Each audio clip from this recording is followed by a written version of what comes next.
Right here, I've got a series of books on my desk here.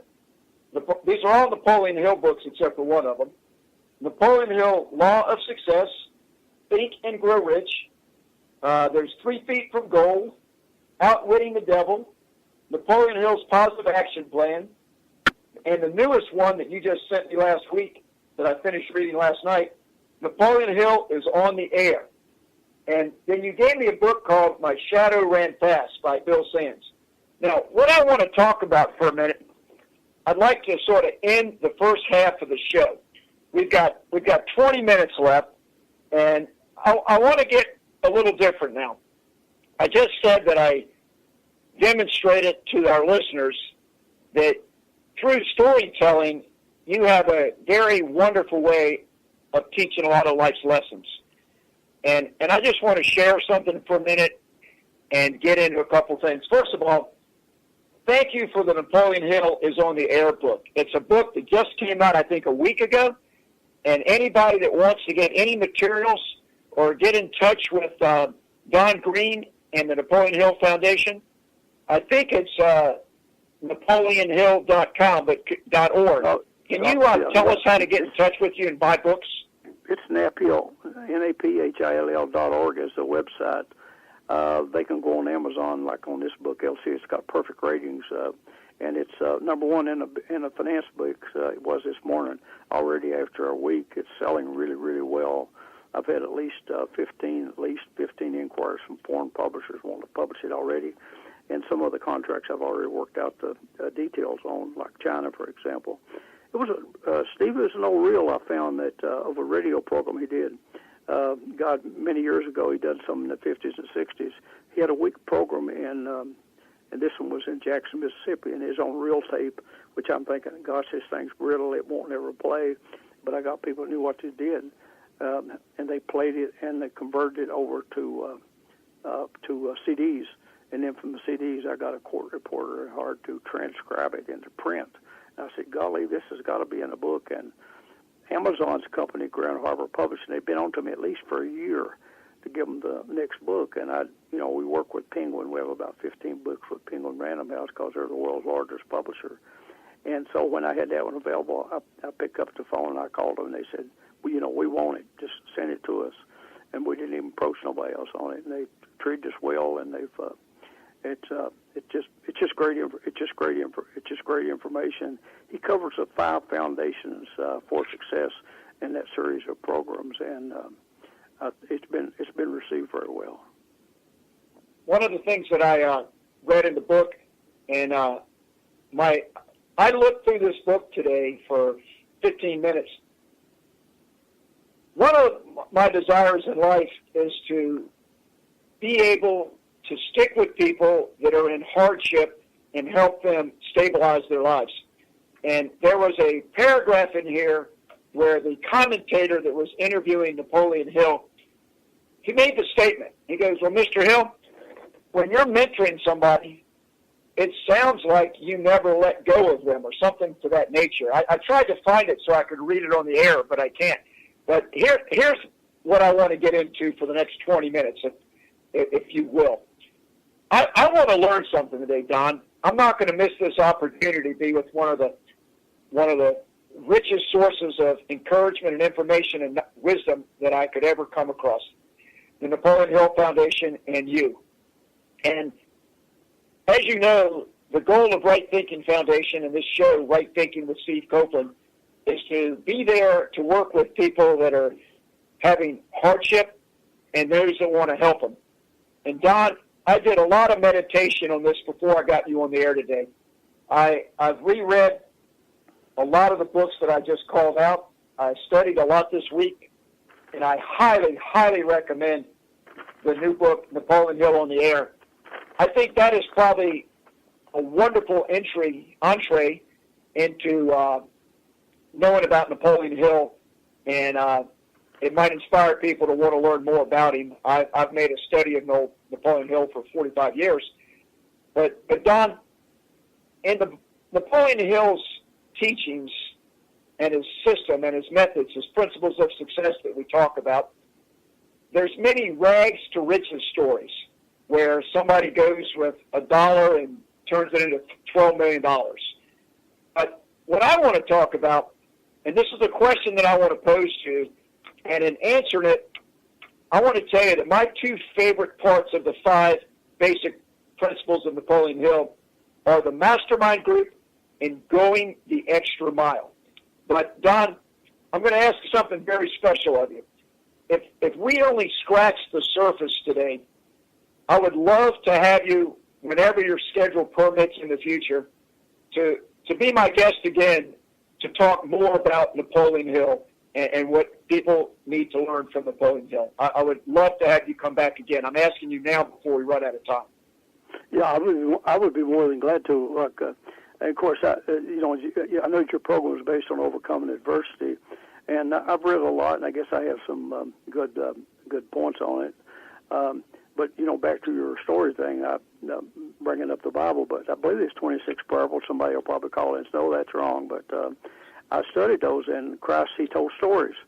Who can forget the woman at the well? And so forth and so on. But I believe, if our memory is good, he never mentioned a person by name except in one of them, and that was Lazarus.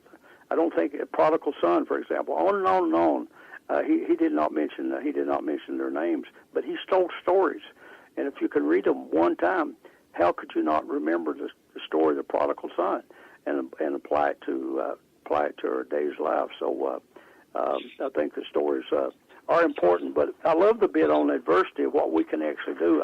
I never will forget. Did a fundraising in Malaysia, Kuala Lumpur, after the tsunami. I believe they lost about 250,000 people.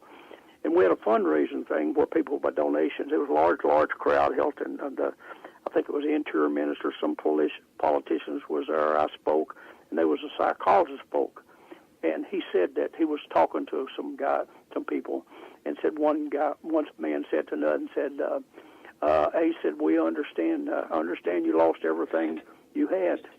He said, "Oh no," said, "I've still got my family." And so, see, that's a part of the adversity. Things when they're going wrong is we need to be thankful for what we got and not disappointed in what we don't have. Because if we I was saying, I got friends that are worth hundreds of millions of dollars. I could be envious of them, but I'm thankful for the good works they've done, and through the gifts and all that they've been able to do. But I could be envious, and it wouldn't do me no good whatsoever. It wouldn't change nothing, except it would change me from inside of being a person that's caring and thankful for what little I am able to do. And so I think it's an important lesson that he said. He also went ahead and said, and this guy was a psychologist, he said he had never met a depressed person that was heavily involved in helping other people. See, if I'm helping you, Steve, or helping someone else, that's one of the lessons I learned. I picked up pop bottles when I was a kid. It's penny a piece and had to be washed. You had to rinse the mud and stuff out of them going up and down the highway. If I got my brothers and I, if we got as many as 100, there's 2 of us, that'd be 50 cents a piece. That was big money. This little grocer had a sign there by the cash register where you took the bottles and you went back there and see how many you had and said, "Oh, I don't take Suncrest, or I don't take this one." Take 2 or 3 of them out. But you go up to the cash register and pay. He had a little sign, and I was probably 8, 9, 10 years old. He had a little sign, I believe it's a newspaper clip, posted on the inside of the glass cage his cash register said on. It said, "I once complained because I had no shoes, until one day I met a man who had no feet." So it took a long time for that to sink in. But hey, it's easy for us to be disappointed in what we don't have. But the lesson from it is, it took me a long years for it to sink in, but I never forgot the quote. We need to be thankful for what we do have rather than what we don't, because the good Lord knows better than we do. A lot of that stuff we don't need. That's absolutely beautiful. Let me catch up with you for a minute here. We got about 19 things that you've said that I want to follow up on, but I'll try 1 or 2 of them. You're talking about quoting the Bible and parables and so forth. Well, last week I spoke a lot about my dad and my early relationship with my dad and how it took years and years to understand forgiveness. And I just want everybody to know that my dad and I talked about the show, and he absolutely loved the show. And but I want to just say this: I encourage everybody that's listening to mend any relationships that you have out there that are not right, and give forgiveness. And I don't know if I say this right, but Jesus said, let any one of you who is without sin be the first to throw a stone at her. And that's just another one of Jesus' parables that applies right now. Well, Don, let me say this. I've spent a lot of time thinking about motivational speakers, people that have this positive thinking that they can pass on to other people. Jeff Heiser's show today. Please, I've been encouraging everybody to start listening to Jeff Heiser's show, Success and Intentional Lifestyle. It's live Monday mornings at 8 o'clock, or you can get it through the archive. I called Jeff today immediately after his show. I didn't wait until I had to call to get in for my show, just to let him know I wanted to thank him for that show today. It was absolutely incredible, inspiring, and powerful. I just thank you. But Jeff and Don and many, many others that I know, we're all doing the same thing where we're just trying to make the world a better place. But what I want to tell you right now is I meet people every day. I work with people every day that are at the very, very bottom. They may be in prison. They may be homeless. They just may be out there, and they don't know what to do. I thought about it, and Don, we got 9 minutes to go here. But here's what I want to do. I want to make a statement, and then I want you to just launch on what you have to say, if you'll do that for me. And this is what we call a softball powder puff I'm going to toss at you.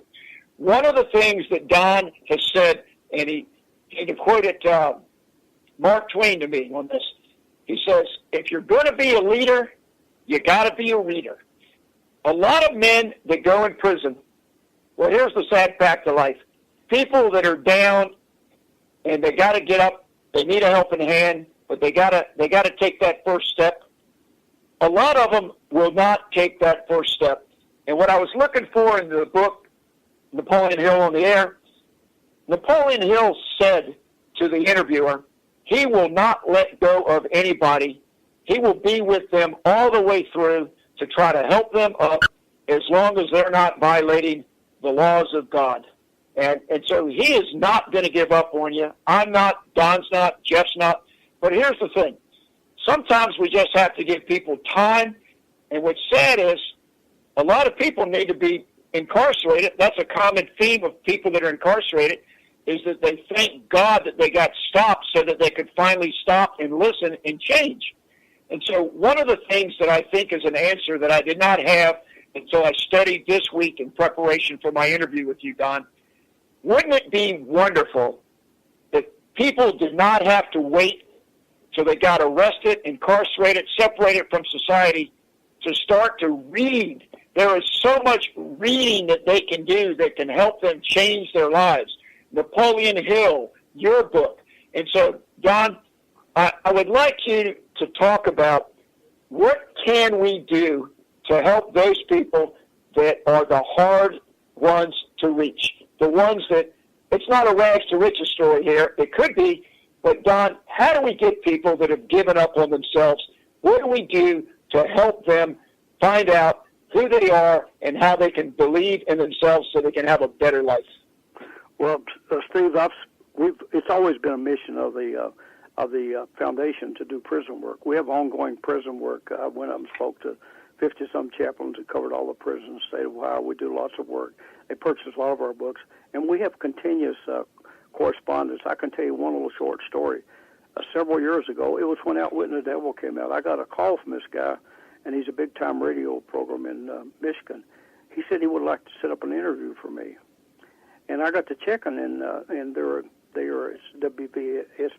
WSVN Industries, Alan Mark, and they charge. He's a marketing things, you know. He does press releases and so forth. And so I didn't question him. He said he would like to help us, and he said we set the interview up a couple or 3 weeks down the road, and he interviewed me, and he said, Don, he said, now when this program's over, I need to talk to you at the end. And by the way, he did a press release on Outwitting the Devil, and it was picked up by over 200 newspapers all the way across the United States, from Anchorage, Alaska, to Houston Chronicle, to the Cincinnati Enquirer, to L.A. Times. They ran the interview just like it was. It was unbelievable. And, of course, the sales the Outwitting the Devil, the stores was out. We was getting constant calls and so forth. But at the end of the conversation,